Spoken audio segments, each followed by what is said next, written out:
Welcome to the Accelerated Investor Podcast with Josh Cantwell. If you love entrepreneurship and investing in real estate, then you are in the right place. Josh is the CEO of Freeland Ventures Real Estate Private Equity and has personally invested in well over 500 properties all across the country. He's also made hundreds of private lender loans and owns over 1,000 units of apartments. Josh is an expert at raising private money for deals, and he prides himself on never having had a boss in his entire adult life. Josh and his team also mentor investors and entrepreneurs from all over the world. He doesn't dream about doing deals. He actually does them, and so do his listeners and students. Now sit back, listen, learn, and accelerate your business, your life, and your investing with the Accelerated Investor Podcast. So hey, what's going on? Welcome back. This is Accelerated Investor with Josh Cantwell, and I am really excited to be with you. We are right in the middle of our 9-part series, the 9 things that enormously successful and productive people, the 9 things that they refuse to do. And so some of the past episodes, we've covered things like successful people refuse to pursue perfection. They refuse to let negativity drag them down. They refuse to let other people make decisions for them. They refuse to have self-limiting beliefs. Those are just a couple of the topics that we've already covered. So if you've missed any of those, go back and listen. This is episode number 8 in this series. And today we're going to talk about how enormously successful and productive people refuse to become overwhelmed. And I'm going to give you a couple tactics and a couple hacks on how to refuse to become overwhelmed. This is a really, really important one because overwhelm can completely stifle our ability to execute. Overwhelm, confusion, distraction, it can completely stifle our ability to execute. So if there's one thing that in our businesses and with our team that we constantly talk about is simplicity. And we don't always get it right. We often screw it up. I often screw it up. But simplicity is the key to the overwhelm problem. And so my successful friends and people that I've heard on stage and people that I've had the enormous opportunity to interview on this podcast, like Kevin O'Leary or Kevin Harrington, almost all of them have told me that when they look at businesses they've invested in, when they've looked at investments that they've made or how they've built their own companies, their companies were as simple and as straightforward as possible. They tried to keep it so simple that anybody could do it. And the simplicity of it is what allowed them to, overcome overwhelm. Now, for a lot of entrepreneurs, we make this enormous mistake that, well, I have a successful business, so I'm going to start another business and another business and another business and another business. Or, I want to be an entrepreneur, so I'm going to invest in cryptocurrency, and I'm going to invest in cannabis, and I'm going to invest in real estate, and I'm going to invest in options trading all at the same time. Or I'm going to invest in mobile homes, and I'm going to invest in self-storage and apartments all at the same time. My most successful friends and my most successful students, they pick one investing strategy. And the simplicity of doing the same thing over and over and over and over is what allows them to avoid overwhelm. Even in my own private equity fund today, we have so many different things that we could be doing. We could invest in single family flips, single family rental properties, value add apartments, small commercial, small balance commercial. And in the past, I've done all of those things. And what I essentially did a couple months ago is I planted my flag in the ground and I said to myself, this is too complex. This is too overwhelming. Like, we're doing too many things. And so the conversation around our private equity fund and our investing business became, how do we make the most amount of money in the simplest way possible? How do we do something that's totally scalable, that's as simple as possible? How do we avoid overwhelm by doing multiple different things all the time? How do we just focus on simplicity? Because if we do something simple and we do the same thing over and over every single day, we can avoid and and not have overwhelm. And so enormously successful and productive people, they look at overwhelm, they look at confusion, they look at distraction as the enemy of productivity. Okay? What is the best friend for productivity is simplicity. Okay? And I make this mistake all the time. I've made it dozens of times over the last 20 years. And so we are trying to simplify. I give another perfect example. In my coaching business, strategic real estate coach, last year, 2018, we saw a shift happening in the marketplace where there were less affiliates that were promoting us. There were less affiliate partners to work with. And so we really went all in on automation. And I had this idea that we were going to create this really long, awesome funnel that was a year long. It was going to have all of our products, all of our best emails, but we were going to completely automate the customer interaction. We were going to completely automate the communication with our subscribers and with our students for 12 months. And I'm taking my own advice, go back to characteristic number 4, that we refuse to let other people make decisions for us. I made the decision that my staff was going to work on this really long funnel. And we built it, and we built it, and we built it, and we built it up to the point where it was 90 days long. And so if somebody opted in for one of our webinars or one of our ebooks or one of our trainings, we had that whole communication with them automated for 90 days. And my staff wanted to kill me. And we looked at, like, there's too many points of breakage here. There's too many places where this funnel can break. Technology isn't always perfect. And so there's times when, things just don't work out, or, a website breaks, or a server breaks, or emails don't fire off, or autoresponders don't work, especially when you're using multiple different platforms. You're using Infusionsoft with ClickFunnels, when you're using that with EverWebinar, and you're using that with Engage, and you're using that with social media and retargeting ads with Facebook. We were doing all of this in a multi-million-dollar company, and we all hated it. So just a year or so ago, we became totally overwhelmed. And then we decided that we were going to stop doing all that, and we're going to focus just on one offer, one product, and we're going to focus on just selling coaching, because we love to coach people. We love to work with people one-on-one or in small group. We think we can have the biggest impact on people when we're coaching them, right? So this is the whole idea of, we thought we were really successful. We thought we were really productive. And we created this extremely overwhelming project. We even gave it a nickname. The nickname of this thing was called the Mother Funna. So, people talk about building marketing funnels. They call them funnels. Well, this was the mother of all funnels. And it was super complex, and everybody hated it. And it worked. It converted to some degree.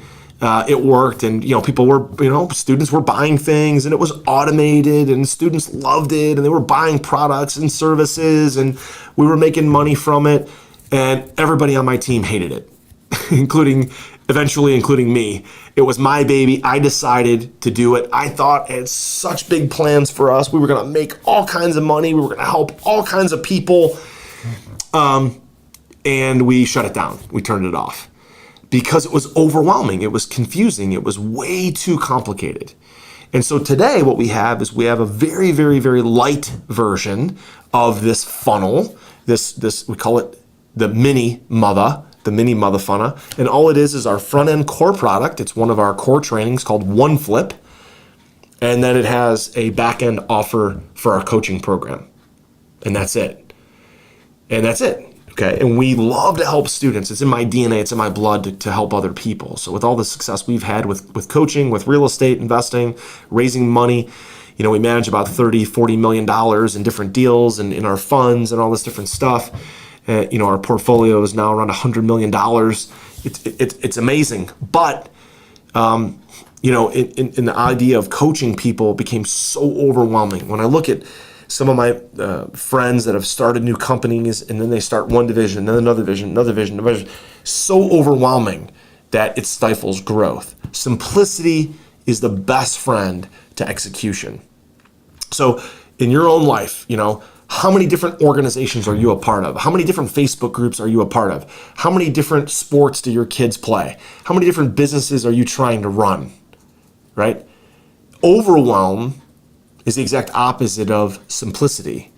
And so the older I get, the more complex my life could be. My biggest focus is, how do I keep things simple? How do I commit to do less? I'll give you another example. Back in the fall, all my kids started a new grade, right? They're going on to the next grade in school. So my Juliana's in 5th grade, my Alessandra's in 3rd grade, and my Dominic is in 1st grade. And Juliana's playing volleyball, and Dominic was playing flag football, and Dominic was also playing soccer. And Alessandra was just doing dance. And I decided I was going to coach, not only going to run my businesses and be married and invest in real estate and have a staff and all this stuff, but I was also going to coach flag football, I was going to coach soccer, and I was going to coach volleyball all at the same time. And I quickly realized after about 3 months of this, there was at one point where we had a basketball game or a sporting event or a game of some kind for 45 straight days. 45 straight days, I had something that I committed to outside of business, outside of work, outside of my family, a third-party commitment to coach my kids. And I realized that my wife was actually becoming resentful towards it, because she's like, you don't have to coach your kids at everything. Your kids will be fine if they have somebody else coaching their football or their soccer or their volleyball. And I'm like, no, I'm the best coach. I love it, and I do love it. Like, I love it, but it was totally overwhelming. And my wife started to really be resentful towards me, because I was spending more time with coaching other people's kids than spending with my own wife, right? So, like, we had avoided the dumpster fire, right? I've used that a couple times in this series, the dumpster fire of life, but we avoided that. And so for me to be more productive, for me to be more successful, to be more on point, I had to simplify my life. Now, I didn't learn from my experience in the fall, because in the wintertime, I decided to coach Juliana's basketball, Alessandra's basketball, Dominic's basketball, and Dominic's indoor flag football, all at the same time. And so for about 9 months between the fall sports and the winter sports, my life was chaos. And it got real, like, not ugly between me and my wife, but really to the point where it was almost ridiculous. The overwhelm was almost ridiculous. The commitments outside of work and outside of family were almost to the point of stupid, almost ridiculous. And you realize in your own life, like, you go back to, some things I've said earlier about having simplicity and focusing and getting rid of the leeches. Now, coaching my kids is not a leech, but it was also a way over commitment. It was way overwhelming. And so really successful and productive people, you can't be committed to all these things and have a simple life, because simplicity is what's going to allow you to be really good at a couple things. And so, next year, I don't know if my kids are all going to play volleyball and football and basketball. And, some of me wants them to kind of pick a sport or two, because I would love to coach them at one thing and be really good at it. Like, just coach Dominic at basketball, or just coach Dominic at football, just coach Juliana at volleyball and volleyball only. By the way, volleyball is awesome. My favorite sport by far. Like, I grew up playing basketball. I played college football. I played baseball. I love lacrosse. I still play basketball with my buddies. I love golf, and I would give up all of it to watch my daughter play volleyball. It's so much fun to watch girls, bump set spike. It's such a fun sport. And so honestly, I kind of hope that they all pick volleyball and Dominic plays football, because it's so much fun to be with him on the grass and in the field and all that kind of stuff. But, think of it. Simplicity is the best friend of execution, and overwhelm is the devil for execution. And so really successful and productive people refuse to become overwhelmed. They get rid of the leeches. They're constantly evaluating their commitments. They're reducing their commitments to have a simple life and be really good at a couple things. And you have an amazing income, an amazing legacy wealth by doing things that are simple. One more example, I'll just tell you about one more example. My friend Tim Bratz, who's a very successful apartment investor. For a long time, Tim said, I was a real estate investor for 10 years, but I really sucked at it for the first 7 years. And for the first 7 years, he was doing all different kinds of investing. He was doing turnkey rentals and rehabs and wholesaling and commercial. And eventually, about 2 years ago, Tim said, you know what? I'm going to plant my flag in the ground, and I'm only going to do value-add apartments. I'm only going to focus on value-add apartments.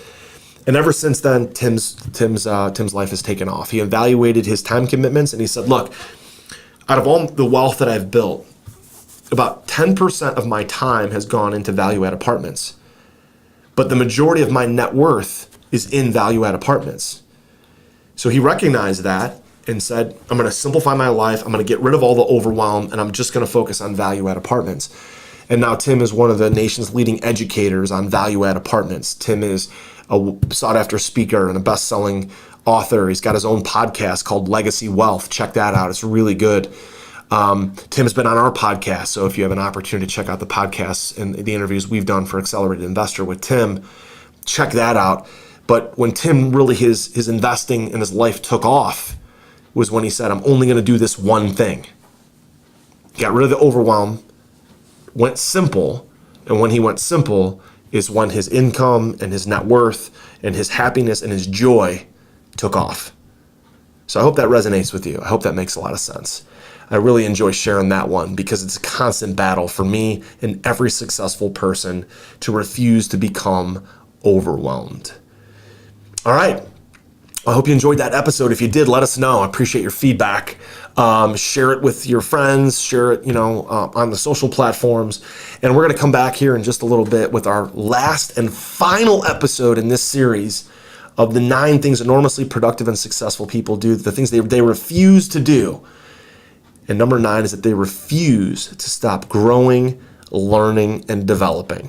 This is where it's really at. Join us in the next episode. We'll talk to you soon.